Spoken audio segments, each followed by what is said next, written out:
filled a stadium for Charlie Kirk's memorial yesterday. President Trump, several members of his cabinet, other high-level politicians, and thought leaders spoke about the legacy Charlie left behind. NTD's Jack Bradley has more from Glendale, Arizona. Charlie's murder was not just an attack on one man or one movement. It was an attack on our entire nation.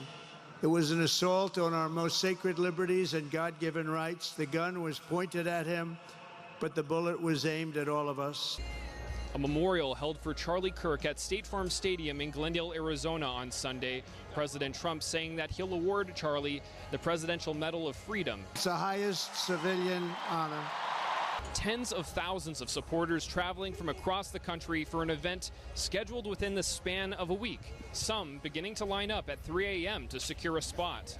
President Trump, along with many members of his cabinet, spoke at the memorial, honoring the legacy Charlie left behind, including those of faith, family, freedom, and a revival of spirituality.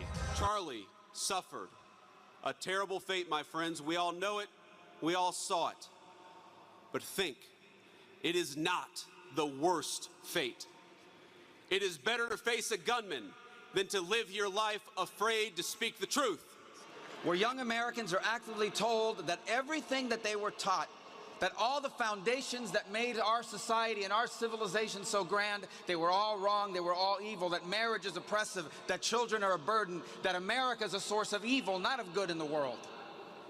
And here was this voice that inspired a movement in which young Americans were told that is not true. He always gave the biggest microphone to the people who were most passionately aligned against him, because he believed that we need to talk to each other and that we needed to be able to say what we mean without saying it mean.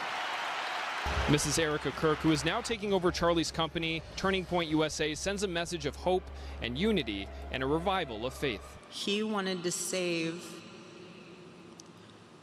young men, just like the one who took his life.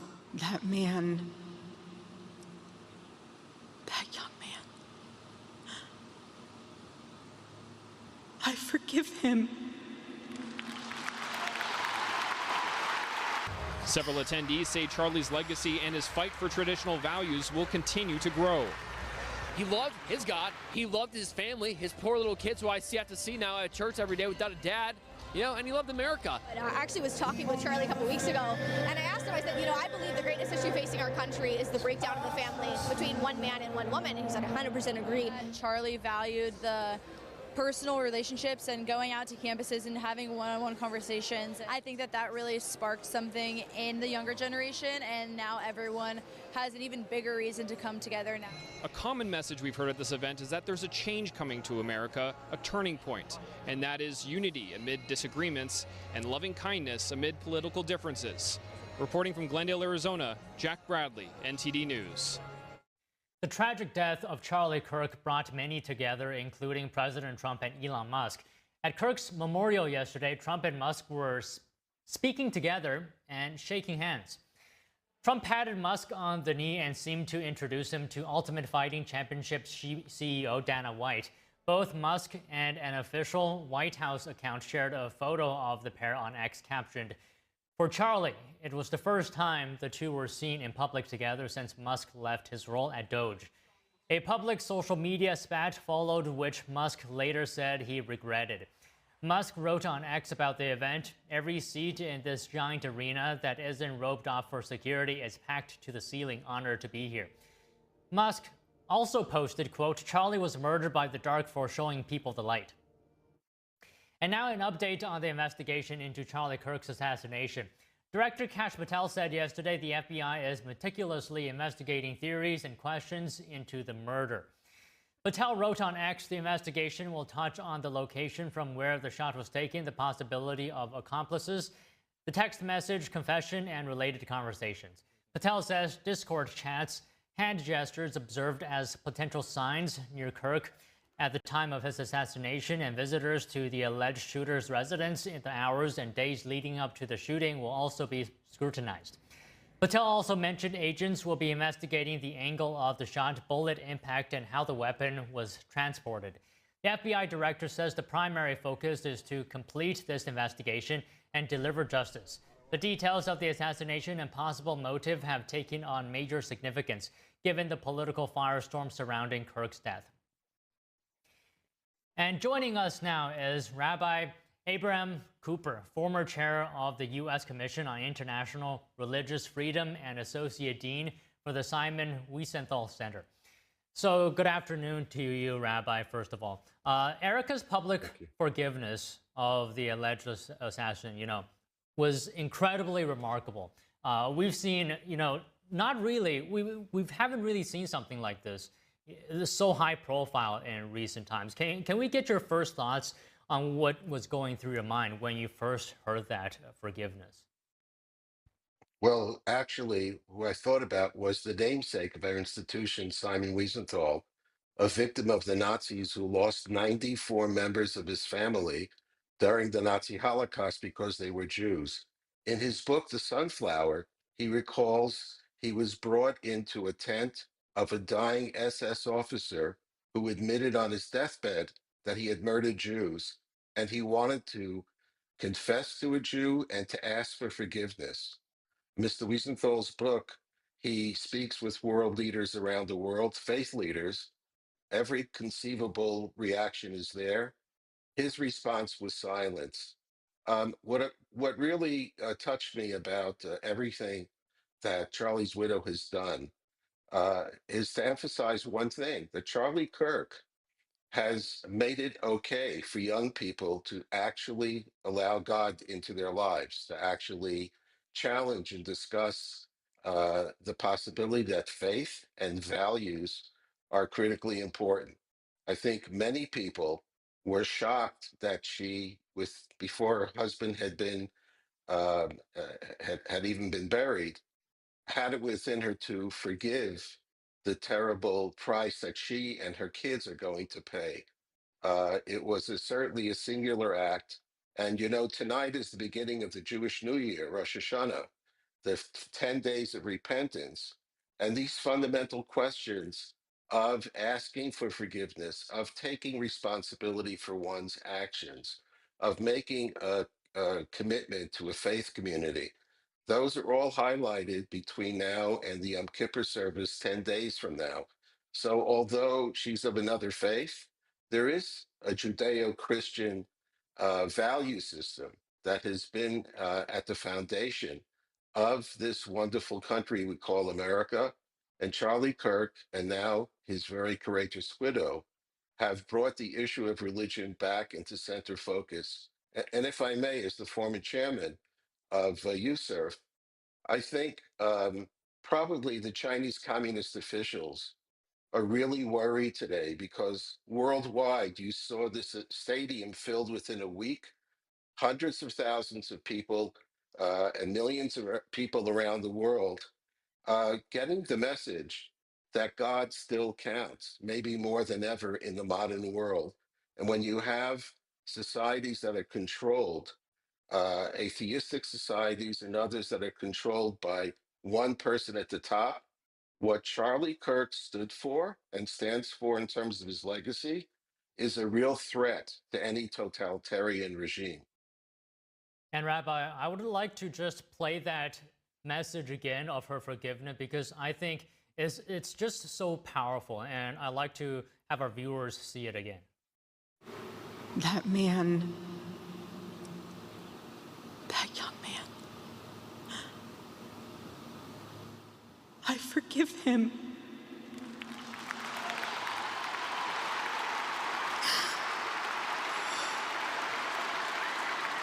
I forgive him because it was what Christ did and is what Charlie would do. The answer to hate is not hate. The answer we know from the gospel is love, and always love. Love for our enemies and love for those who persecute us. And it's just so powerful, taking into consideration that it's only been maybe 2 weeks that her husband has been shot. It's not like she's been coping with this for a decade and she can finally now forgive the alleged shooter. It's just so soon. And you mentioned faith earlier, and Erica rooted her message deeply in faith, right? What role do you think it played in her being able to have such strength to forgive someone like this? I think it does reflect the deepest religious values of her husband and herself. It shows amazing personal courage. I think for the rest of us, we certainly agree that the answer to hate is not more hate. But in the secular general world, we have to make sure to balance that with accountability. And that actually was one of the underlying messages in all of his debates around the United States on campuses. So, on the spiritual level, even though I come from a different religion, I respect a grieving wife and mother for having the courage of her belief to forgive for this horrific sin. I think the other element here is, as Charlie Kirk was a multiple impact player, if you will, in faith, in politics, in ideas, and in foundations of society, I think you want to make sure that you balance these kinds of personal, intensely personal, amazing statements, but making sure that every individual has to take full accountability for their actions. And Rabbi Cooper, I feel like, she really set a new bar here. She is highlighting what it means to love an adversary. Can you talk to us about what impact healing will have in terms of her message here, her compassion, her faith in God? What impact will that have on the nation? Well, she's going to be clearly an important figure for years to come in the United States, but especially among young people, and I imagine on campuses and perhaps also globally. But there's also another element that I think the Secretary of State brought up, which is that for the last decade or so, young people have been hearing, throw out the past, all of that stuff, American history, old values, they don't count anymore. They're meaningless. We have to build a new world order. And when you see the courage, bravery, and tenacity of this wonderful woman in expressing her views to the world, the toughest thing to say that she forgives the person who's destroyed everything they built up, that wellspring of strength doesn't come from a tweet or social media. It comes from the religious scriptures of her faith that were written and recorded over 2,000 years ago. That is a very powerful challenge, not only to young people, but especially to young people, to take a hard look in the mirror and say, going forward, do I need to look back or do I just look for the latest computer technology? I think you saw the embodiment of the answer that I hope most people will come to. You need to turn to your faith, whichever faith that is, learn about it, uh, figure out your fundamental values, and then go out into the world and make a difference. We're seeing it in real time with this amazing couple, a deceased martyr, if you will, of our society, and an amazing, powerful statement from a grieving widow. Rabbi, if I'm being honest here, if I were in her shoes and the roles were switched here, I honestly doubt if I can have the strength that she showed to be able to forgive so quickly. Can I ask you, how can we translate this message of grace, forgiveness, compassion into our own daily lives? That's a great question. And I think the best way to approach it is, thank God, the vast majority of us are not going to ever have to confront the murder of a loved one. But we have every day in the office, in our families, in our interaction, even on the sports field, in the newsroom. You have all sorts of situations, large and small, in which inevitably you feel slighted. You get upset. You begin to look down at someone as an adversary and as an enemy. I think for those of us, please God, who will never have to, if you will, confront this ultimate challenge, take that lesson, dial it back into our daily lives, And maybe let's start giving each other a little bit more room, a little wiggle room. We all make mistakes. And the question is, what do we do with our lives the minute, the moment, the day after we make those mistakes? I don't think I could or would respond the way she has, but fundamentally, a person who's been aggrieved in the worst possible way, having enough faith and enough humanity to A, reject hatred, and B, to forgive the perpetrator. You're absolutely right.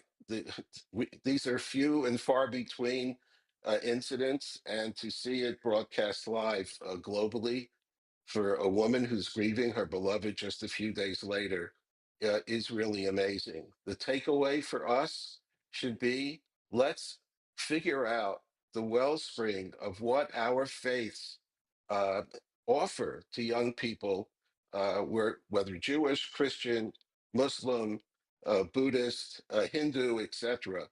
Look back into your past.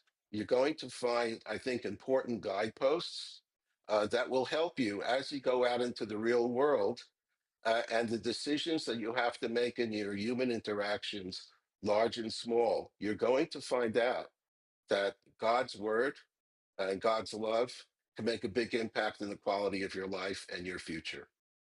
You're absolutely right, Rabbi. And for her to be able to do this in such a public fashion, and knowing that the alleged shooter is watching as well, to be able to forgive him, knowing that he is watching is really remarkable here. Thank you, Rabbi, for talking to us today.